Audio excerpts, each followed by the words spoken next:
योनि से प्रकट नहीं होते हमारी तरह, आपकी तरह, वो प्रकट होते हैं। पेट फाड़ के आते हैं फिर।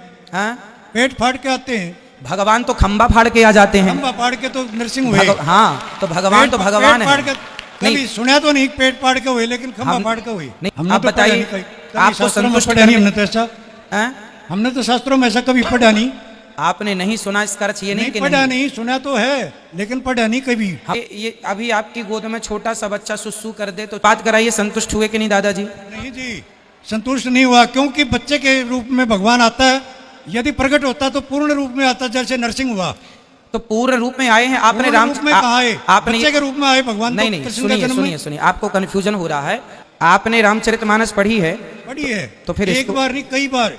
चलो, संतोषजनक उत्तर नहीं है श्रीमान जी। भगवान का जन्म यदि मथुरा में हुआ तो गोकुल में क्यों गए?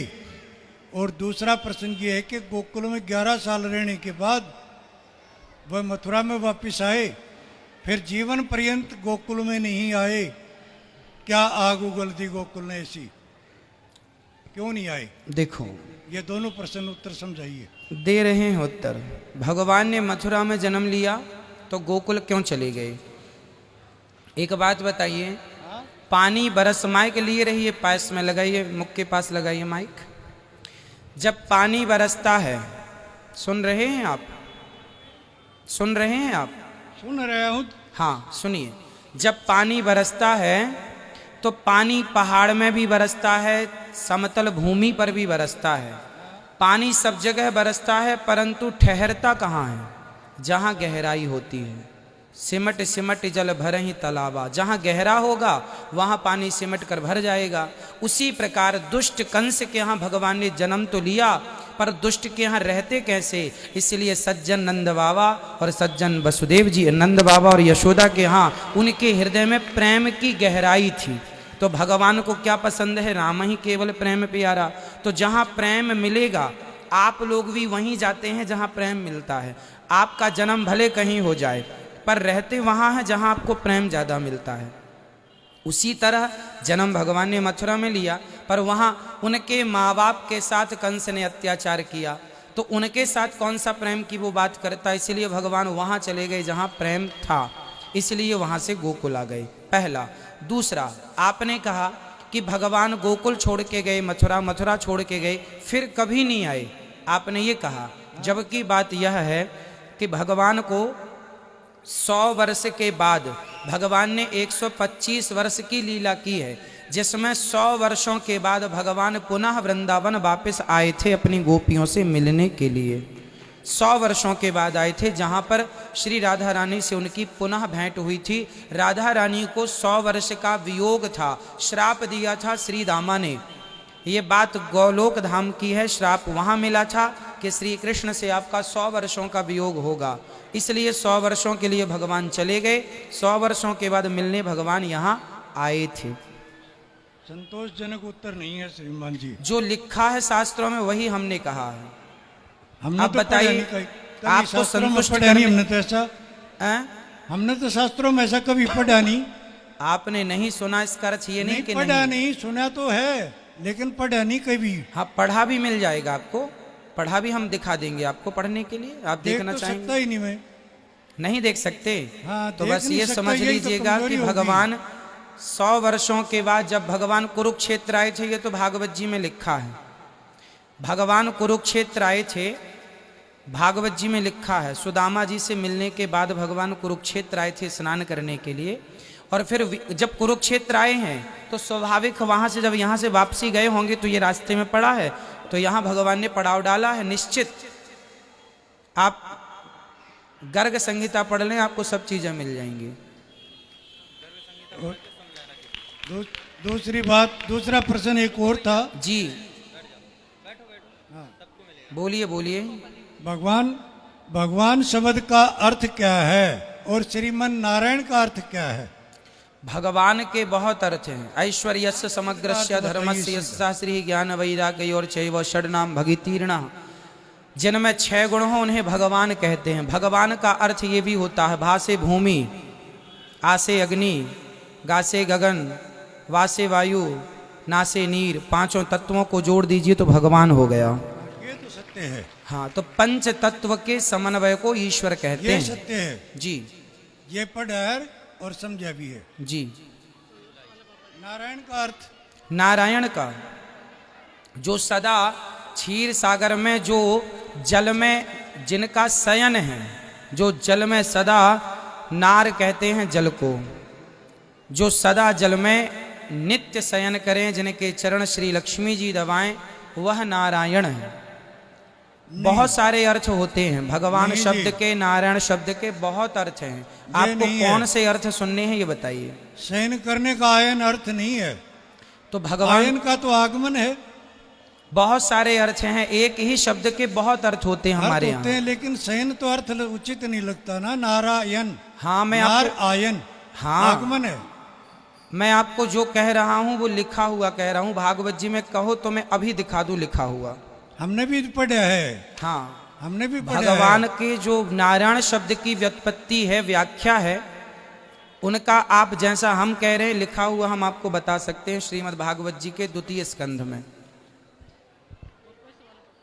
भगवान कभी गर्भ से जन्म लेता है या नहीं लेता है? भगवान सदा प्रकट होते हैं, इसलिए लिखा है भय प्रकट कृपाला दीन दयाला यदि कौशल्या हितकारी। यदि ऐसा है तो आज आपने भगवान राम से वरदान दिवाया माता कैकेयी को, ठीक है। कि मैं तेरे गर्भ से जन्म लूंगा लेकिन दूध ही नहीं पीऊंगा। हाँ, तो फिर गर्भ में कैसे पैदा कैसे हुआ? भाई गर्भ का अर्थ केवल पेट नहीं होता सरकार। भगवान मंदिर में बैठे हैं तो उनको कहा जाता है ये गर्भगृह है। एक बड़े गर्भगृह स्थान होता को गर्भ मतलब समझिए, गर्भ का मतलब केवल पेट नहीं होता। विष्णु सर्व गुहाशया निशीथे तमोद्भूते जायमाने जनार्दने देवक्याम देव रूपिण्याम विष्णु सर्व गुहाशया। जो भगवान सबके भीतर बाहर गर्भ। अब एक बात बताइए, जब भगवान सबके भीतर व्यापक है तो क्या गर्भ में भगवान व्याप्त नहीं होगा?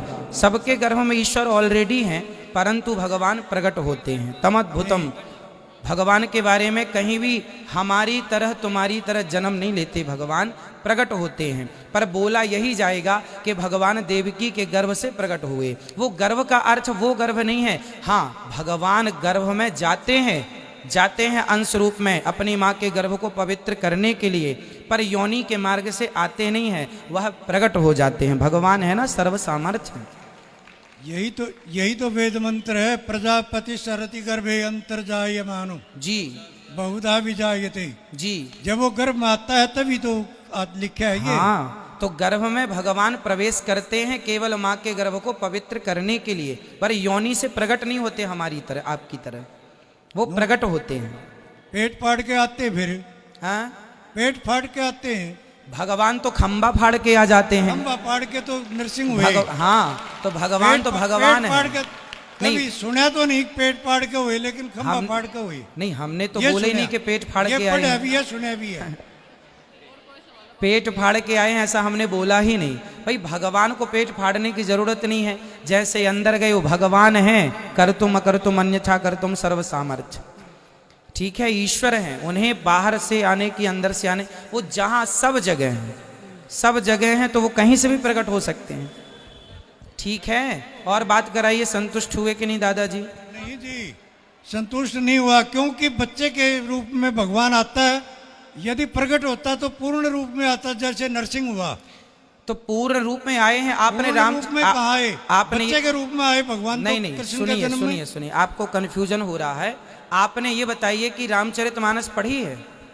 रामचरितमानस पढ़ी है, पढ़ी है, बहुत बार पढ़ी है। तो उसमें लिखा है भय प्रगट कृपाला दीन दयाला कौशल्या हितकारी कौशल्या हितकारी हर्षित महतारी। उसी में ये लिखा कई है, बार पढ़ा है और उसी याद भी है। उसी रामचरितमानस में लिखा है कि भगवान जब प्रकट हुए थे राम जी, तो 4 हाथ लेकर प्रकट हुए थे, चतुर्भुज रूप में। अब हम और आप प्रकट होते हैं तो क्या 4 हाथ में आते हैं? 4 हाथ में तो भगवान ही आ सकते हैं ना। वो तो फिर स्वप्न में दिखा, स्वप्न में नहीं सरकार, रामचरितमानस के इस छंद में स्पष्ट लिखा है। अब देखो, आप भले ना माने, पर रामचरितमानस में लिखा है कि भगवान चतुर्भुज रूप में आए। फिर माँ ने कहा कि प्रभु अपना बाल रूप दिखाओ, तो सुनी वचन सुजाना रोदन ठाना होए बालक। फिर बालक भई। भगवान पहले प्रकट हुए थे चतुर्भुज रूप में, बड़े थे। रूप में फिर भगवान ने अपना सपना दिखाया था। सपने में रूप दिखाया था। भाई वहां ने के सपने की साक्षात बात नहीं दिखाया। लिखी गोस्वामी जी ने, आप ने के समझिए। साक्षात दिखाया। आपने रामचरितमानस पढ़ी है? पढ़ी है तो फिर एक इसको- बार नहीं कई बार। चलो मैं रामचरितमानस में जो लिखा है पढ़ के बता दूं। वो पढ़ सुन लिया और मैं जानने लग रहा। भय प्रकट कृपाला दीन दयाला कौशल्या हितकारी। चलो मैं इसकी व्याख्या कर देता हूं जो रामचरितमानस में लिखा है। ठीक है, कर दूं आप कहें तो, ताकि आपका संदेह दूर हो जाए, क्योंकि संशयात्मा विनश्यति, भगवान पर संदेह नहीं होना चाहिए। यदि संशय है तो आप सभी का संशय मिटाने के लिए ही ये दास यहाँ पर बैठा हुआ है ना। अब देखिए, अब देखो मैं पूरी पढ़ के बताता हूँ अर्थ। रामचरितमानस आप पढ़ लीजिएगा, उसमें लिखा है भय प्रगट कृपाला दीन दयाला कौशल्या हितकारी। इसमें तीसरी लाइन है लोचन अभिरामा तनु घन श्यामा निज आयुध भुजचारी। भगवान कितने हाथ से प्रकट हुए। अब इसकी हिंदी पढ़ता हूँ जो गोस्वामी जी ने लिखा है, उसकी हिंदी ये गीता प्रेस गोरखपुर की रामचरितमानस में सब कुछ लिखा है। दीनों पर दया करने वाले कौशल्या के हितकारी कृपालु भगवान प्रकट हुए। मुनियों के मन को हरने वाले उनके अद्भुत रूप का विचार करके माता हर्ष से भर गईं। नेत्रों में आनंद देने वाले मेघ के समान श्याम शरीर था और चारों भुजाओं में अपने खास आयुध धारण किए हुए थे, शंख चक्र गदा पद्म इत्यादि। अब यहाँ सपने की कोई बात नहीं है गोस्वामी जी की, चतुर्भुज रूप में प्रकट हुए। यही बात भागवत जी में लिखी है, तमद्भुतम बालक मम्बुजेक्षणम चतुर्भुजम शंख गदायुधायुधम। चतुर्भुज रूप में प्रकट हुए हैं। अब आपने पढ़ने में या गलती कर दी या समझने में गलती कर दी। स्वप्न की यहाँ बात नहीं है। यहाँ प्रकट होने के बाद माँ कौशल्या कह रही हैं कि आपके 4 हाथ हैं, हम क्या करेंगे 4 हाथ वाला बेटा, आप जरा छोटे हो जाइए। ब्रह्मांड निकाया निर्मित माया रोम रोम प्रतिवेद कहें, जिनके रोम रोम में वेद ब्रह्मांड लटक रहे हैं, वह प्रकट हुए हैं। फिर माता पुनि बोली सोमति डोली तजऊ तात यह रूपा। हे प्रभु अब यह रूप त्याग दो और फिर क्या करो कि जय शिशु लीला। शिशु मतलब बच्चों की लीला करो, प्रिय जो प्रिय लगने वाली है। तब भगवान ने सुनी बचन सुजाना रोदन ठाना। भगवान ने अपना चतुर्भुज रूप त्याग करके छोटे से बच्चों की तरह लीला करने लगे, जिससे माता को सुख प्राप्त हो जाए। ये व्याख्या है जो आप पढ़ सकते हैं रामचरितमानस में। अब फिर भी आप ना समझें ना माने तो फिर हम कुछ नहीं कर सकते। एक प्रश्न और रह गया मेरा जी। एक प्रश्न और रह गया। गीता का एक श्लोक आता है, वासंच जीर्णानि जथा विहाय नवानि गृह्णाति नरो प्राणी। ठीक है, तथैव जीवान चलो के शरीरा अनन्यानि संयाति नवानि दे। ठीक है। एक बच्चा पैदा होता है और वह जन्म लेने के 1 मिनट बाद या 1 घंटे बाद एक्सपायर हो जाता है। हाँ। तो नया कपड़ा पहन के आया था, पुराना तो नहीं हुआ, कैसे गया? क्यों नए कपड़ों में भी खोट नहीं निकल जाती क्या? खोट निकल जाता है, लेकिन भाई नया आप कपड़ा शोरूम पहन से के नया आया था। कपड़ा खरीद के लाते हैं, कई बार वो भी आप रिजेक्ट कर देते हैं ला करके। तो कैसे भगवान गया भी वो? नया शोरूम से निकाले, देखे हो गया उसको, इसलिए रिजेक्ट कर दिया। इसमें क्या है? वासांसी जीर्णानि यथा विहाया, ये सही है। भगवान कहते हैं आत्मा पुराना शरीर त्याग करके नया शरीर धारण करती है। आत्मा वस्त्र पहनती है, वासांसी जीर्णानि यथा विहाया। लेकिन ये बात सत्य है कि कपड़ा पहनती है। इसका मतलब ये नहीं कि बच्चा पैदा हुआ तो मरे ना। भाई जन्म लेते ही मर जाएगा, नया भी रिजेक्ट। आप नया चीज सामान घर में लाते हैं, नया मोबाइल खरीद के लाते हैं, आते ही बिगड़ जाता है। तो परमात्मा की बनाई हुई नहीं है। हाँ, तो परमात्मा भी इसी प्रकार से परमात्मा ऐसी चीज नहीं बनाता। अच्छा देखो, ताकि पैदा होते ही मर जाए। जब शांतनु का जन्म हुआ, शांतनु के पुत्र गंगा जी के पुत्रों का जन्म हुआ, तो जन्म लेते ही गंगा जी ने अपने सारे पुत्रों को पानी में बहाया कि नहीं? क्यों बहाया था? इसलिए बहाया था क्योंकि उनकी आयु उतनी ही थी। भाई 1 दिन की आयु किसी को मिली है तो 1 दिन के लिए ही शरीर धारण करेगा ना वो।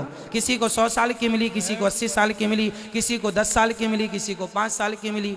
ये तो ईश्वर तय करेंगे। पुत्र आप लौकिक दृष्टि से बता रहे, आध्यात्मिक दृष्टि से बताइए गंगा ने कैसे बहा दिया, कहाँ बहाई? भाई गंगा जी के पुत्रों को, आध्यात्मिक दृष्टि से बताइए आप।